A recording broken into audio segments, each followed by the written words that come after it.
नमस्कार दोस्तों, वेलकम। स्वागत करता हूं आप सभी का आर्य जंक्शन यूट्यूब चैनल पर। मेरा नाम घनश्याम शर्मा है और आज की इस कक्षा में हम सभी बात करेंगे आईएएस मुख्य परीक्षा के हिस्ट्री ऑप्शनल पेपर जो कि 2019 में हुआ है उस पर। दोस्तों, मैं इस पूरी कक्षा के दौरान आपको पेपर पर कोई ज़्यादा जानकारी नहीं देने वाला। मैं दरअसल आपको पेपर में जो क्वेश्चंस जो हैं आए हैं उस पर रिलेटेड कोई एक प्रश्न लूंगा और उस प्रश्न जो है उस पर मैं आपके साथ चर्चा करूंगा और हम ये देखने का प्रयत्न करेंगे कि हमारे पास जो उपलब्ध ज्ञान है, ठीक है, उसको सही तरीके से कैसे प्रश्न में अप्लाई किया जा सकता है। तो how to understand a question, पहली बात ये होगी। पूरा का पूरा हमारा डिस्कशन हिंदी माध्यम में होगा क्योंकि हिंदी माध्यम से इस बार केवल 8 या 9 छात्रों का ही चयन आईएएस परीक्षा में हुआ है, जो निश्चित रूप से एक बहुत ही प्राउड करने वाली बात नहीं है कि देश की बहुत बड़ी जनसंख्या हिंदी बोलती है और बहुत से छात्र हिंदी से एग्जाम भी देते हैं, बट इसके बावजूद वो सेलेक्ट नहीं हो पाते। तो कहीं ना कहीं कुछ कमी है, ठीक है। तो उसी को शॉर्ट आउट करने की हम कोशिश करेंगे और ये देखेंगे कि कैसे थोड़े बहुत ज्ञान के साथ, बेटर अंडरस्टैंडिंग के साथ जो है हम प्रश्नों को सही तरीके से सॉल्व कर सकते हैं। तो आज हिस्ट्री ऑप्शनल का पहला प्रश्न मैं आपके लिए लेकर आया हूं और इस सीरीज में ऐसे ही प्रश्नों के साथ मैं आपसे चर्चा करूंगा। अगर आपको ये वीडियो अच्छा लगता है तो आप इसे लाइक और अपने दोस्तों के साथ शेयर जरूर करें ताकि और भी छात्रों को इसके बारे में जानकारी मिल सके। बहुत से बड़े बड़े प्लेटफॉर्म्स हैं दोस्तों जो बहुत से वीडियोस बनाते हैं, लेकिन मैंने कहीं पर भी नहीं देखा जहां पर उन्होंने प्रश्नों के लिए जो अप्रोच होती है उस पर चर्चा की हो। तो प्रश्नों को सॉल्व करने की अप्रोच कहीं पर भी नहीं दिखाई देती इंटरनेट पर, और इसीलिए मैं इस जो है कक्षा की शुरुआत कर रहा हूँ। तो आईएएस परीक्षा हो चाहे पीएससी कोई सा भी हो, आपका आरपीएससी राजस्थान का आरएस परीक्षा हो या फिर आपका यूपी पीसीएस में तो ऑप्शनल पेपर आते भी हैं, ठीक है। तो उसी के क्रम में मैं इसे शुरू करता हूं और आज का जो हमारा पहला प्रश्न है वो जैसा कि आप देख सकते हैं प्रश्न है, मैंने हिंदी और इंग्लिश दोनों में लिखा है क्योंकि कई बार ये भी समस्या है, लोग ये कहते हैं कि सर हिंदी भाषा में जो है प्रश्न समझ में ही नहीं आता है, कुछ उसका ट्रांसलेशन इस तरह से किया जाता है। तो हमारा जो आज का पहला प्रश्न है ये सबसे शुरुआती प्रश्न है पेपर का। पहला प्रश्न तो वैसे 50 नंबर का आता है जिसमें आपको मैप में जो है बहुत से लोकेशंस को आइडेंटिफाई करना होता है और उन पर कुछ लाइंस लिखनी होती है, ठीक है। वो हम बाद में बात करेंगे, पहले हम इस प्रश्न को देखते हैं। क्या आप इस बात से सहमत हैं कि पुरातात्विक साक्ष्य प्रायः साहित्यिक स्रोतों को बेहतर समझने में सहायता करते हैं? टिप्पणी कीजिए, ठीक है। अगर मैं इंग्लिश में बात करूं तो इसका ट्रांसलेशन बिल्कुल सही किया गया है। Do you agree that archaeological evidence often helps in the better understanding of literary sources? comment। तो दोस्तों, हम बहुत पढ़ते हैं, बहुत मैटर हम इकट्ठा कर लेते हैं, दिन रात बहुत मेहनत करते हैं, लेकिन समस्या होती है कि जब प्रश्न हमारे सामने आता है तो हम इसको सही तरीके से अप्लाई नहीं कर पाते कि हमें इस प्रश्न का सही तरीके से उत्तर कैसे देना होगा। इस तरह का प्रश्न देखते ही आप में से ज्यादातर लोगों के दिमाग में दो तीन चीजें बहुत ही अच्छी तरह से जो है गूंजी होगी। तो शब्दों को मैं थोड़ा अंडरलाइन कर देता हूं क्योंकि वो महत्वपूर्ण है। पहला है पुरातात्विक साक्ष्य, ठीक है। पहला शब्द हमारा जो निकल कर बाहर आता है वो क्या है? पुरातात्विक साक्ष्य। दूसरा जो शब्द हमारे पास में निकल कर आता है महत्वपूर्ण, वो है साहित्यिक स्रोत, ठीक है, दूसरा। और तीसरा आता है बेहतर समझना। क्या आता है? बेहतर समझना। और चौथा आता है यहां पर सहायता, और पांचवा आता है टिप्पणी कीजिए। बस ये 5 शब्द हैं जो आपका प्रश्न है, ठीक है। और बाद में इसमें आपकी राय पूछी गई है, आइदर यू आर एग्री और डिसएग्री, ठीक है। और ये भी नहीं कहा भाई आइदर, इसमें बोला है आर यू एग्री, मतलब आपको क्या ये बात सही लगती है। प्रश्न क्या है? प्रश्न कहता है, प्रश्न एक लाइन है, दरअसल प्रश्न एक लाइन है, ये चीजें दोनों जोड़ी गई है, ये वाला पोर्शन और ये वाला पोर्शन जोड़ा गया है। प्रश्न आपका यहीं पर है कि पुरातात्विक साक्ष्य प्रायः साहित्यिक स्रोतों को बेहतर समझने में सहायता करते हैं, ये प्रश्न, ठीक है। और इसमें दो चीजें जोड़ दी कि पहला तो क्या आप इससे सहमत हैं और दूसरा टिप्पणी कीजिए। तो अगर आप सहमत हैं तो बताइए कि हाँ भाई सही बात है, पुरातात्विक साक्ष्य जो है वो साहित्यिक स्रोतों को बेहतर समझने में सहायता करते हैं। लेकिन इस चीज को बताने के लिए आपको कुछ चीजें बतानी होगी, कुछ लिखना होगा मैटर कि हाँ सर इन इन वजहों से जो है हमें ये पता चलता है कि जो साहित्यिक स्रोत है उनको असिस्ट करने में पुरातात्विक साक्ष्य का एक रोल होता है। तो चलिए, तो आप सभी को थोड़ा थोड़ा ब्रीफ तो पता ही है कि पेपर जब हम भूमिका बनाते हैं प्रश्न की तो किस तरह से भूमिका हम बनाएंगे। 15 नंबर का प्रश्न है, 150 शब्दों में हमें इसका उत्तर लिखना है। तो कैसे हमको इसका उत्तर लिखना है ये जानना बहुत जरूरी है, ठीक है। साहित्यिक स्रोत दोस्तों, ऐतिहासिक काल और उसके बाद का जितना भी समय है, ऐतिहासिक काल मैं इसलिए बोल रहा हूं क्योंकि उससे पूर्व हमको साहित्यिक स्रोत प्राप्त नहीं होते हैं। ऐतिहासिक काल के साथ ही लिखित में हमको साहित्यिक स्रोत मिलना शुरू होते हैं। तो साहित्यिक स्रोत आज के समय में जानकारी का सबसे बड़ा माध्यम है।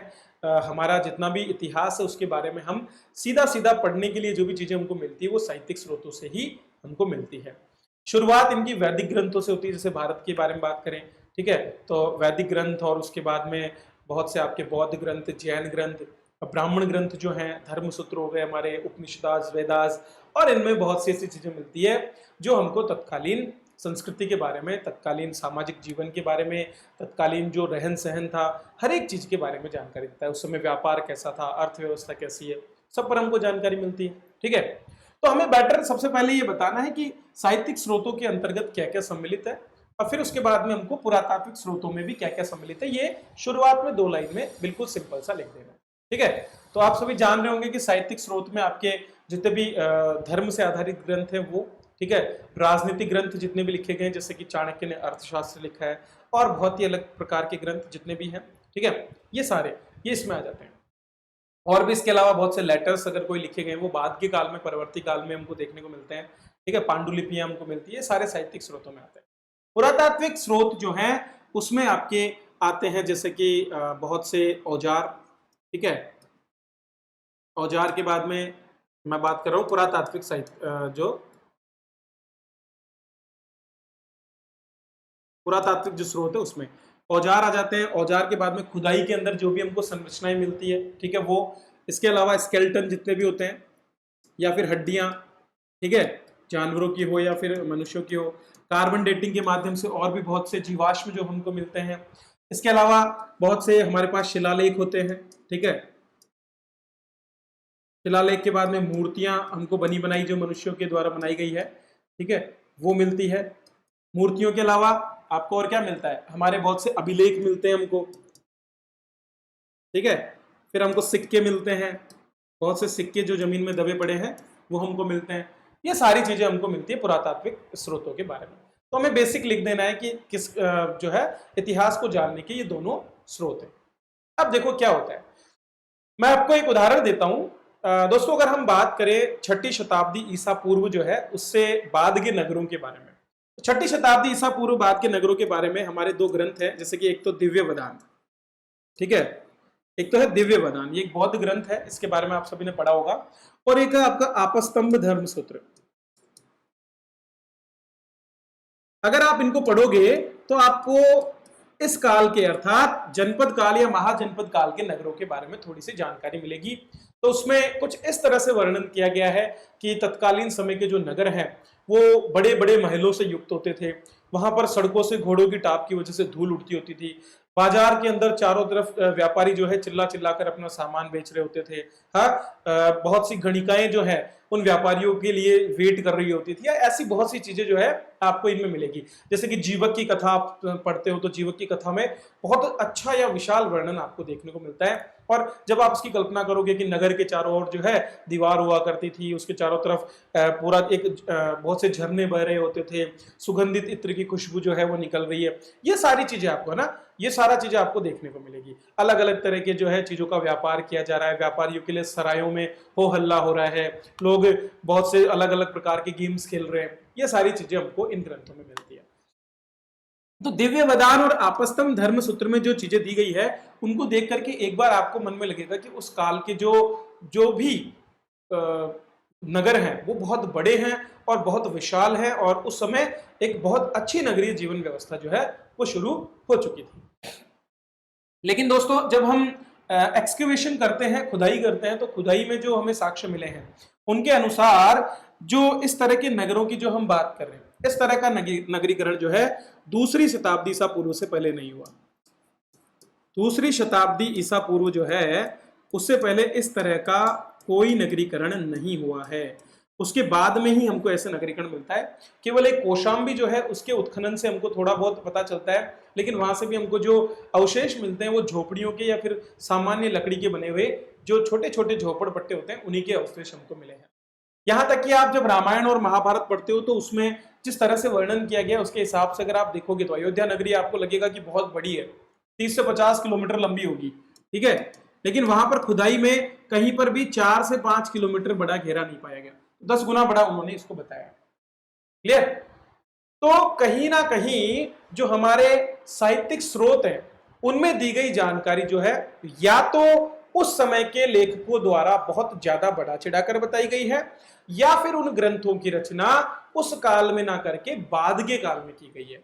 जैसे कि दिव्यावदान में जिन नगरों या शहरों का वर्णन किया गया है वो मौर्य काल में हमको जाकर परिलक्षित होते हैं, अर्थात मौर्य काल में आपको व्यापार बहुत ज्यादा देखने को मिलता है। मौर्य काल आते आते आपके जो है बौद्ध धर्म का प्रचार प्रसार बहुत बढ़ जाता है। मौर्य काल में आपके दूरस्थ व्यापार भी बढ़ जाता है, आपका इवन इंडिया में नहीं बाहर से भी व्यापार होने लगता है।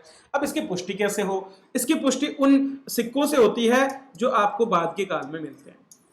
तो वो जो सिक्के हैं उनसे हम ये पता कर पाते हैं कि किन किन क्षेत्रों के साथ हमारा व्यापार था, क्योंकि कहां कहां तक उनका विस्तार है ये भी हमें पता चलता है। इसके अलावा इस समय के जो मृदभांड है वो भी हमको बताते हैं कि व्यापार कहां तक विकसित हुआ। क्यों? क्योंकि मृदभांडों का एक जैसे मृदभांडों का बहुत अलग अलग क्षेत्रों में पाया जाना यह दर्शाता है कि उनका व्यापार जो है एक केंद्र से दूसरे केंद्र तक हुआ होगा। जैसे कि इसी समय उत्तरी काली पॉलिश वाले जो मृदभांड है वो हमें विस्तृत रूप से वहां दिखाई देते हैं, ठीक है। तो साहित्यिक स्रोतों को समझने और उनकी वास्तविकता का पता लगाने में पुरातात्विक साक्ष्य जो है इनका काफी बड़ा योगदान हुआ करता है। जैसे कि अगर मैं बात करूं चावल के बारे में, हमको वैदिक साहित्य में बहुत जो है वर्णन मिलता है। वैदिक साहित्य जो है उसमें चावल का बहुत प्रयोग हुआ है यज्ञ के माध्यम से और बाकी चीजों में। तो हम ये देख सकते हैं कि उन क्षेत्रों में जहां पर वैदिक साहित्य के सोर्स हमको मिलते हैं, क्या वहां पर चावल के भी कोई साक्ष्य मिले? अगर वहां पर ये मिलते हैं तो हम मान सकते हैं कि जी हाँ वहां पर जो है और मिले भी हैं, तो वहां से हमको पता चल जाता है। उदाहरण के लिए आप कितना बड़ा मानेंगे महाभारत काल के जो आपके नगर हैं, जैसे कि हम पढ़ते हैं कि अर्जुन और उसके भाई जो हैं उन सभी को अज्ञातवास का जो है दिया गया और वो कहां पर आकर रहे, जैसे विराट नगर। तो विराट नगर और दिल्ली या हस्तिनापुर के बीच में आज कितनी दूरी है? 100 से 150 किलोमीटर।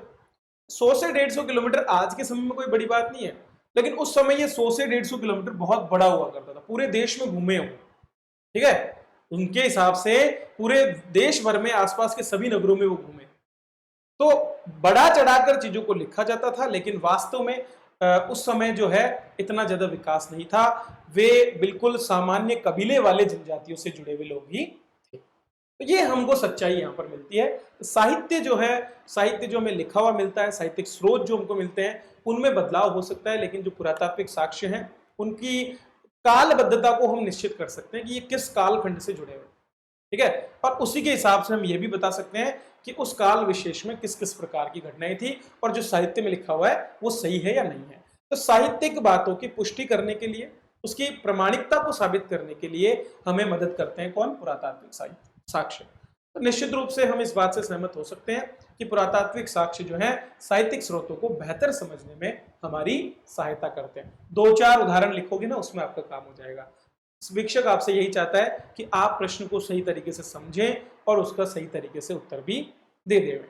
मैं कोई बड़ा व्यक्ति नहीं हूं, ना ही मेरे पास कोई बहुत सी डिग्रीज है, बट प्रश्नों को अगर आपने सही तरीके से समझना सीख लिया तो निश्चित रूप से मानिए कि हिंदी मीडियम के छात्र भी जो हैं आसानी से बेहतर स्कोर कर सकते हैं परीक्षाओं में, खासकर हिस्ट्री जैसे सब्जेक्ट के साथ भी, जो कि बहुत टफ माना जाता है। लेकिन प्रॉब्लम यह है कि हम में से ज्यादातर छात्रों के पास हिस्ट्री होता है, तो डरे ना हिस्ट्री से, हिस्ट्री को ढंग से पढ़ें, चीजों को ढंग से क्लैरिफाई करें और उनको ढंग से अप्लाई करें। ये 3 चीज अगर आप कर रहे हो तो आप अपनी परीक्षा में बेहतर अंक प्राप्त कर सकते हो।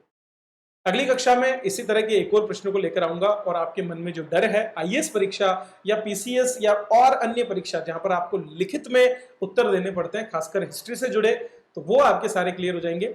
इसके अलावा ज्यादा पढ़ने के लिए आप हमारे कोर्स को ज्वाइन कर सकते हैं। 500 रुपए का एक कोर्स हमारा इंडियन हिस्ट्री का है जो हमारी एप्लीकेशन पर है। RS जंक्शन नाम से एप्लीकेशन है, डिस्क्रिप्शन में लिंक भी है, वहां जाकर के आप अपनी तैयारी को हमारे साथ शुरू कर सकते हैं। चलिए मैं विदा लेता हूं आपसे और मिलूंगा अगले वीडियो में। तब तक के लिए थैंक यू, धन्यवाद।